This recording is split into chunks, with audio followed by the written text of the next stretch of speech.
আজ শুধু বিএনপি নিয়েই কথা। বিএনপি তো গালাগালি করিচ্ছে, আর একটু গালাগালি করার সুযোগ পেল আর কি। আগে তিনজন মুরব্বী নিয়ে কথা, মুরব্বী নেতা নিয়ে কথা। আগে মাপছে আনি প্রত্যেকে শ্রদ্ধাভাজন রাজনীতিবিদ। প্রথমে মির্জা ফখরুল ভাই। মির্জা ফখরুল ভাই কইছেন ইউনূস সাহেব দয়া কইরা তাড়াতাড়ি নির্বাচনটা দেন। আর সরকারকে ইউনূস সাহেবকে বলতেছি, আপনিও দয়া করে এটা তাড়াতাড়ি করেন। তাড়াতাড়ি করলে কি হবে যে জনগণ ভোট দিয়ে তার নিজস্ব সরকার তৈরি করতে পারে। দাবিতে মাঠে নামিচ্ছে বিএনপি, আন্দোলনের হুমকি দিয়েছিল বিএনপি। করেন করেন আন্দোলন, ঈদ তো গেছে, করেন আন্দোলন, নাকি সামনের ঈদের পরে করবেন।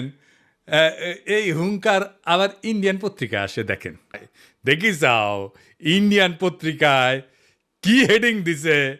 ইন্ডিয়ানদের নির্বাচন নিয়ে তো কুরকুরে নি কেন বলেন তো? আমরা যদি আমাদের আক্কেল কাজে লাগাই, ইন্ডিয়া জিন্দিগিতে এমন কিছু বলবে না বা এমন কিছুতে সাপোর্ট করবে না যাতে বাংলাদেশের মানুষের ভালো হবে। ইন্ডিয়ানরা যা বলবে ঠিক তার উল্টা দিকে দাঁড়াবেন। ইন্ডিয়া যদি বলে না নির্বাচন এখন দা ঠিক হবে না, প্রফেসর ইউনূসের সরকার আরও থাকুক, আপনি তখনই কবেন প্রফেসর ইউনূসের পদত্যাগ চাই, প্রফেসর ইউনূস ক্ষমতা ছাড়ো, বুঝাও। রাজনীতি কালে খুব জটিল কিছু না। ইন্ডিয়া যা কবে তার উল্টা দিকে আমাদের মঙ্গল। আর বাংলাদেশের কারো কথা যদি ইন্ডিয়ার সাথে সবসময় মিলে যায়, তাহলে বুঝবেন ওই হালায় কলকাতা হারবাল খাইছে, হালা ইন্ডিয়ান মাল। মির্জা ভাই ইঙ্কা করে কলে তো হবি না, আপনাকে না গান গাওয়া লাগবি, গান গায়ে কওয়া লাগবি। একটা গান বানিয়েছি শুনবেন, হ্যাঁ বাড়িতে না প্র্যাকটিস করে মাইকের সামনে গাবেন। আমরা খুব ফাইন হয়েছে, ফাইন হয়েছে মির্জা ভাই, শুনবেন, শুনেন। নির্বাচন, আহা নির্বাচন, নির্বাচন চাই নির্বাচন, তা না হলে ইউনূস যাবে নির্বাসন। দিতে হবে নির্বাচন এই ডিসেম্বরে, তা না হলে আন্দোলন রাজপথে ঘরে ঘরে। আর নয় আন্দোলন রোজা ঈদের পরে, এবার হবে হবে ঠিক ডিসেম্বরে নির্বাচন, আহা নির্বাচন। এইবার আসেন দেখি বিএনপি কেমনে ইন্ডিয়ান বয়ান ফেরি করে। বিএনপির রিকমেন্ডেশনে হওয়া পররাষ্ট্র উপদেষ্টা তহিদ সাহেব আর বিএনপি নেতার ছোট ভাই জসিম ইয়া ডিসুম ডিসুম ডিসুম ডিসা আসা না হয়েছে। এডিটার সাহেব এটা দেখান না, দেখান না, এই জসিমের ম্যান পিট মেলা দিন দেখি না, এটা দেখান না।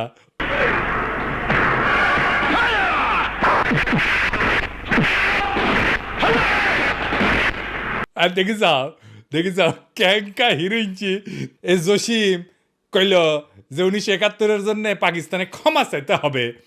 তো এটা তো আমি আর ইন্ডিয়ান বয়ান। তো এই পানি পড়া সে কই থেকে আসিছে? ইন্ডিয়া থেকে আসিছে, তাই না?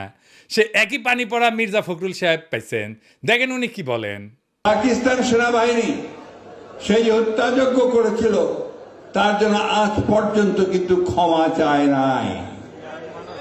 গণহত্যা করেছিল, লক্ষ লক্ষ মানুষকে হত্যা করেছিল, তার জন্য পাকিস্তান এখন পর্যন্ত কিন্তু বাংলাদেশের কাছে ক্ষমা প্রার্থনা করে নাই। উনি মনে করেন পাকিস্তান ক্ষমা চায় নাই, অথচ আমরা জানি তিনবার রাষ্ট্রীয়ভাবে পাকিস্তান ক্ষমা চেয়েছে। একবার মন্ত্রী পর্যায়ে, একবার প্রধানমন্ত্রী পর্যায়ে, আরেকবার রাষ্ট্রপতি পর্যায়ে। তো উনি তো বাংলাদেশ সরকারের মন্ত্রী ছিলেন, সে সময় ওনার মনে হয় নাই যে ওনার পাকিস্তান তো ক্ষমা চায় নাই। এখন কেন বলেন? কারণ ইন্ডিয়া বুঝেছে আমরা তোমার ক্ষমতা টেনে দিচ্ছি, এমনি এমনি তো হবে না, খরচাপাতি আছে। আওয়ামী লীগ যে সার্ভিস দিত সেটা দাও। কি সার্ভিস? জাহাপনা। মির্জা ফখরুল কইছে পাকিস্তানকে বাম্বু দিবা, ইন্ডিয়া কইছে, তো উনি বাম্বু দিলেন। আচ্ছা এবার বলেন তো, এই দল পাকিস্তানের সাথে স্বাভাবিক সম্পর্ক করতে পারবে? ইন্ডিয়া যে ফ্যাসিবাদ চালাইলো, কোনোদিন কইছে বিএনপি ইন্ডিয়া ক্ষমা চাইতে? নাকি বলবে জিয়ারে তো খুন করেছে তাই না? এটা কোনোদিন বলিছে? বলে নাই। কিন্তু ইন্ডিয়া আমাদের বন্ধু দেশ বলতে বলতে মুখে ফেনা তুলে ফেলিছে, দেখেন। ভারত আমাদের প্রতিবেশী, সবচেয়ে বড় প্রতিবেশী, আমাদের বন্ধু। আমাদের যুদ্ধের সময় 1971 যুদ্ধের সময় আমাদের সহযোগিতা করেছিল। আমরা ভারতের কাছে সবসময় প্রত্যাশা করি যে ভারত বাংলাদেশের মানুষের পাশে দাঁড়াবে।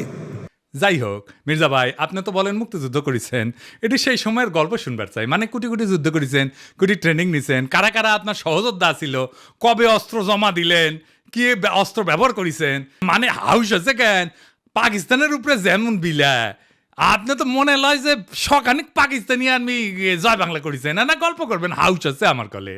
চুপি চুপি কই মির্জা ভাই আপনার উপরে না হেভি স্টাডি করেছি কেন করেছি জানেন আপনারা বোঝার জন্যে স্টাডি করে পেয়েছি কি জানেন না খারাপ কিছু কমু না আপনার লাইফ হিস্ট্রি কিন্তু ইন্টারেস্টিং আপনি ঢাকা কলেজের ইকোনমিক্সের টিচার হিসেবে ক্যারিয়ার শুরু করেন শিক্ষকতার ক্যারিয়ার পরে ঠাকুরগাঁও কলেজে ইকোনমিক্সের অধ্যাপক ছিলেন খুবই জনপ্রিয় টিচার ছিলেন ছাত্ররা আপনার ক্লাস করার জন্য উন্মুখ হয়ে থাকতো মার্শাল্লাহ আবার অদ্ভুতভাবে আপনি বাংলাদেশ সরকারের পরিদর্শন এবং আয় ব্যয় পরীক্ষণ অধিদপ্তরের একজন অডিটর হিসেবে কাজ করেছেন এই প্রফেসর হওয়ার পরে শিক্ষা বিভাগে আবার ডিজি আসিলেন এমন সেলিব্রেটেড শিক্ষকের জীবন চাইরা অডিটর কেন হইলেন এটা মিলাইতে পারি নাই তাই আপনার জীবনের গল্প আপনার কাছ থেকে শোনার ইচ্ছা থাকলো আমার ক্ষুদ্র ভ্রাতার ভগিনীরা আপনাদের কয়ে রাখি কারো সম্পর্কে জানতে হইলে এভাবে ডিক করবেন খুঁড়বেন তারপরে তাই আপনি ভালো তার ডিল করতে পারবেন যাই হোক এবার আরেক বিএনপির সিনিয়র নেতারে নিয়ে আলাপ করি হ্যাঁ আমির খসরু মাহমুদ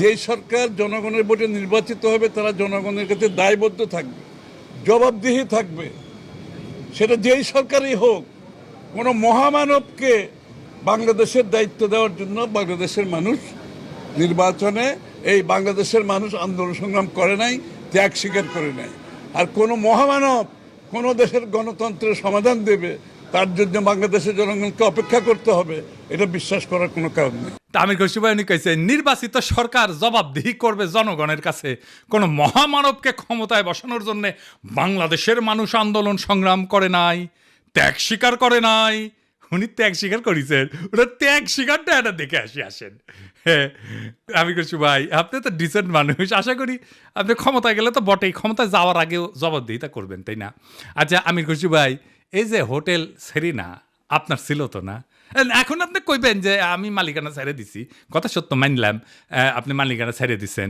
কয়টা জিনিস বলেন তো যে জমিটা যার উপরে দাঁড়িয়ে আছে হোটেল সেরিনা এটা তো চট্টগ্রাম স্টক এক্সচেঞ্জের জমি তাই না ওই সময় আপনি চট্টগ্রাম স্টক এক্সচেঞ্জের চেয়ারম্যান ছিলেন তাই না তো কি হয়েছিল আমি বলি খুশি ভাই কিছু মনে করেন না আমার কনফিউশন হয়েছে কনফিউশন দূর করে দেওয়া আপনার দায়িত্ব আপনি বিএনপির অতি গুরুত্বপূর্ণ নেতা আপনি জবাবদিহিতার কথা বলেন আপনার দলের হাতে রাষ্ট্রের দায়িত্ব যাবেন আসেন কি হয়েছিল দেখি কোথাও বইলে নিলে ধরে দেন তাই না মানুষের ভুল বোঝা ঠিক না আপনারে তাই না 1995 থেকে 2001 সাল আপনি তখন এটা আওয়ামী লীগের আমল আপনি তখন চট্টগ্রাম স্টক এক্সচেঞ্জের চেয়ারম্যান ছিলেন এই সময় রাজুক থেকে ঢাকার Banani road number 17 plot number 27 Chattogram stock এক্সচেঞ্জের টাওয়ার নির্মাণের জন্য কেনা হয় মাশাআল্লাহ কিন্তু সমস্যাটা হইতেছে ভবিষ্যতে এই জমি আপনার ব্যক্তিগত মালিকানায় পরিণত হবে কেমনে হবে এটা বিশাল স্টাডির ব্যাপার মেলা সময় লাগিছে কলে এমন কঠিনভাবে এটা খাইছেন আপনি মাশাআল্লাহ জটিলভাবে খাইছেন কলে আপনি এটা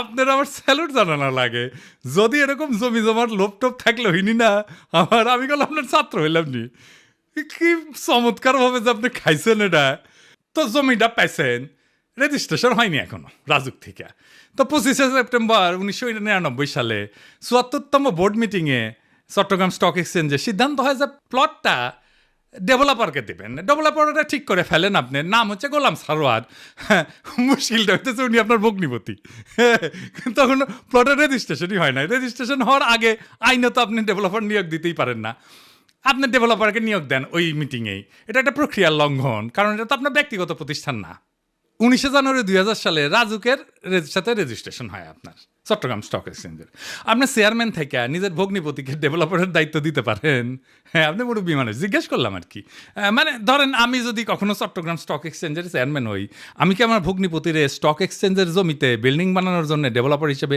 নিয়োগ দিতে পারবো নাকি পারবো না এরা কয়া দিলেন আর কি এনে শুনলাম মুরব্বী মানুষ না আজ এইবার 15 নভেম্বর 1999 75তম বোর্ড মিটিং মানে একটা পরেই আর কি এখানে সিদ্ধান্ত হয় যে গোলাম সারোয়ারের সঙ্গে চুক্তি হবে যে চট্টগ্রাম স্টক এক্সচেঞ্জকে উনি বেসমেন্ট এবং 5টা ফ্লোর দেবেন মানে 6টা আর কি ভালো কথা এই 5টা ফ্লোরের কথা মনে রাখেন বেসমেন্ট সারা 5টা হ্যাঁ এরপর 13 ফেব্রুয়ারি 2000 সালে চট্টগ্রাম স্টক এক্সচেঞ্জের বোর্ডকে পাশ কাটায় স্টক এক্সচেঞ্জের সিইও ওয়ালিউল মারুফ মার্টিন এবং গোলাম সারোয়ার আপনার ভগ্নিপতি এই দুইজনের মধ্যে একটা আনরেজিস্টার্ড চুক্তি হয় যে চুক্তি কখনো রেজিস্ট্রেশন হয়নি আপনি আগে বোর্ডের মিটিংয়ে ডিসিশন নিয়েছিলেন 5টা দিবেন ফ্লোর এইখানে আপনি লিখলেন 4টা ফ্লোর দিবেন এটা কমে গেল আর কি এইটা অবৈধ চুক্তি এবং জালিয়াতিপূর্ণ চুক্তি এইখানে পেনাল কোড 467 468 এবং 471 ধারা লঙ্ঘন হয়েছে আইনের ভাষায় কইলাম আর কি তো 74 এবং 75তম বোর্ড মিটিংয়ে গোলাম সারোয়ারকে ব্যক্তিগতভাবে ডেভেলপার হিসেবে নিয়োগের আলোচনা হয়,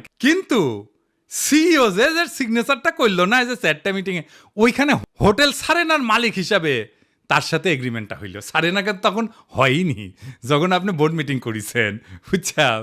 তো এই সিইও ওয়ালিউল মারুফ মার্টিন সে বোর্ড মিটিং উপেক্ষা করে সারিনার সাথে একটা চুক্তি করল। সে কি পারে? হ্যাঁ, পারে না, তাই না? যাই হোক, স্টক এক্সচেঞ্জের তরফ থেকে আনুষ্ঠানিক বা বৈধভাবে সারিনাকে কোনো দায়িত্ব দেওয়া হয়নি, তাই না? হ্যাঁ, বোর্ডকে পাশ কাটায় যে আপনি সারিনাকে দায়িত্ব দিলেন, এটা আপনি পারেন না। এরপর 23শে মে 2000 সালে গোলাম সারোয়ার মানে আপনার ভগ্নিপতিরে একটা পাওয়ার অফ অ্যাটর্নি দেওয়া হয় যাতে জমি বন্ধক দেওয়া, আর্থিক ক্ষমতা দেওয়া হয়, কিন্তু ওইটাতে আবার কোনো ফ্লোর বন্টনের উল্লেখ নাই। এই চুক্তিতে বোর্ড অনুমোদনেরও উল্লেখ নাই। 10ই জুলাই 2000 সালে আপনি এবং বাদী আপনার স্ত্রী সারিনার 50% শেয়ারের মালিক হয়ে যান, কিনে নেন আর কি। কী টাকা দিচ্ছেন কে জানে। হ্যাঁ, ভগ্নিপতিকে রাস্তা তৈরি করে দিচ্ছেন, এখন নিলেন শেয়ার। 2010 পর্যন্ত হোটেলের মালিকানা ছিল আপনার।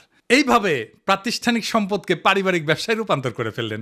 এটা একটা জ্ঞাত ষড়যন্ত্র, ইংরেজিত কয় ক্রিমিনাল কনস্পিরেসি। ইংরেজিত যেহেতু কইছে ঠিকই কইছে। হ্যাঁ, 20শে নভেম্বর 2004 সাল রেজিস্ট্রেশন হয় জমিটার গোলাম সারোয়ারের নামে। অদ্ভুত ব্যাপার। তবে দলিলে সম্পূর্ণ ভবনের উল্লেখ নাই, দামে ব্যাপক গরমিল দেখানো হয়, এটি সরকারকে রাজস্ব ফাঁকি দেওয়া হয়। দলিলে প্রকৃত দাম না দেখানো পেনাল কোডের 420 সিটিং এই ধারার আওতায় পড়ে। এইবার ভবন নির্মিত হয় আলহামদুলিল্লাহ। হ্যাঁ, জিলাপি টিলাপি খাওয়া হয়, বিলার টিলার দেওয়া হয়। ভবনের অনুমোদন ছিল কত?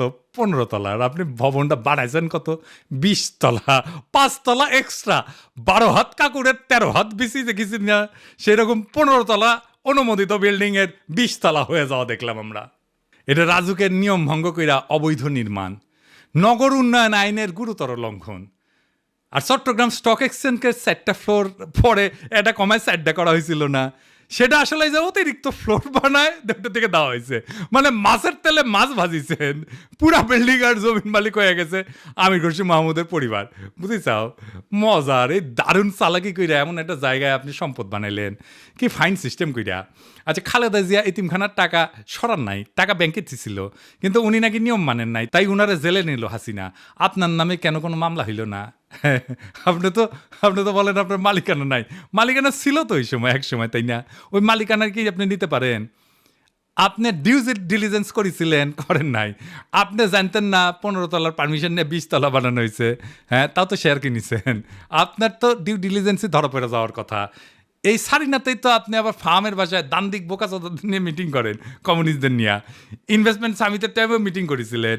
আপনার কি প্রফেসর ইউনুসকে জবাবদিহিতার কথা বলা মানায়? আমি খুশি ভাই।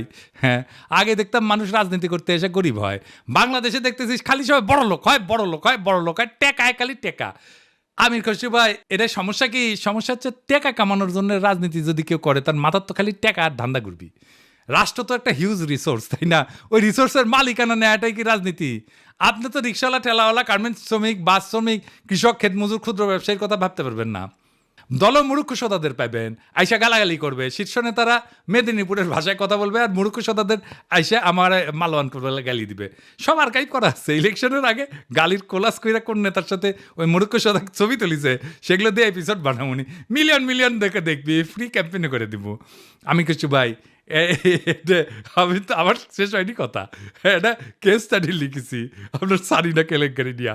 এই কিচ্ছা একাডেমিয়াতে ঢুকাই দেবো, খালি আওয়াজ দিচ্ছি না, আমার কথাবার্তা হয়ে গেছে গলে ফাইনাল। কেস স্টাডির নাম দিচ্ছি কি জানেন? The hotel Sarina controversy, conflict of interest and abuse of power in Bangladesh.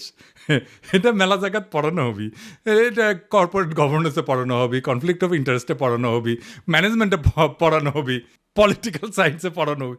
কোনটি না, কতগুলো জায়গায়। আরও দিন সাথে যাবি ফাইনাল করার জন্যে, আপনি বিখ্যাত হয়ে যাবেন। কইছিলাম না আমাকে লেড়ো না। হ্যাঁ, কাকে লেড়তে কাকে লেড়ে ফেলেছেন। এবার মির্জা আব্বাস ভাই, মির্জা আব্বাসের ভাবিছিলাম কিছু কমু না, এরে ওরে দিয়া মেসেজ পাঠায়, আমি যেন আর কিছু না কই, আমি যেন তারা না ধরি। আবার নিজে তার দলের কর্মীদের লালায় দেয়, কয় নাকি সোজা হয়ে যাব। শুনেন। আপনার ফেসবুক চালান নাকি? চালান? জবাব দেন না কেন? জবাব নাকি ফেসবুকের মধ্যে উল্টাপাল্টা কথা লেখে, জবাব দিয়ে দিয়েন এগুলারে, সোজা হয়ে যাবে। মিথ্যা কথা বলবেন, অপপ্রচার করবেন, অপকথা বলবেন, কথা বলবেন, কুকথা বলবেন, একটা মানুষের চরিত্র হরণ করবেন, এগুলো কি ভাই? আমরা রাজনীতি ছেড়ে দেবো, আপনারা একটু দেশে আসেন। আপনাদের অনেক জ্ঞান, আপনাদের অনেক বুদ্ধি, আপনাদের জ্ঞান বুদ্ধি আমাদের অনেক প্রয়োজন। আপনারা দয়া করে দেশে আসেন, বুদ্ধি দেন, কথা বলেন, কাজ করেন, মেনে নেব। আমরা রাজনীতি করবো না, আপনারা আসেন না। কয় দেশে আসেন এই কথাটা আপনার দলের ভারপ্রাপ্ত চেয়ারপারসনরা কইতে পারেন না? আমি কি দেশে গেলে আমরা প্রাইম মিনিস্টার বানাবেন? ভারপ্রাপ্ত চেয়ারম্যানরা তো প্রাইম মিনিস্টার বানাবেন, আমারও তো বানাবেন না। দেশে আমারে ডাকেন কেন? উনারে ডাকেন। কয়দিন আগে কইছিল না সংস্কার করলে ছুঁড়ে ফেলে দিবি, আবার কি কইছে? আমি কখনো কই নাই। 2 দিনে কথা ঘুরে ফেলছে। কে সোজা হয়ে যায় দেখি চাও কে সোজা হয়? হ্যাঁ, দেশে দাগ ইচ্ছে যে ভাবিচ্ছে যে দেশে গেলে দাবরানি দিবি, আমার দাবরানি কেমনে দিবি জানেন? এই যে তার দলের নেতা স্কুল শিক্ষকের কলজা টেনে ছিঁড়ে ফেলাতে চায়, দেখি চাও। টানি সিঁড়ি ফেলবো, একবারে টানি সিঁড়ি ফেলবো তোমার। সেনো তুমি, সেনো চলো, তোমার খারাপ খুব আমাদের একবারে নিশ্চিন্ন করে দিব তোমার। কি বলে কথা বলো তুমি? সেনো বিগ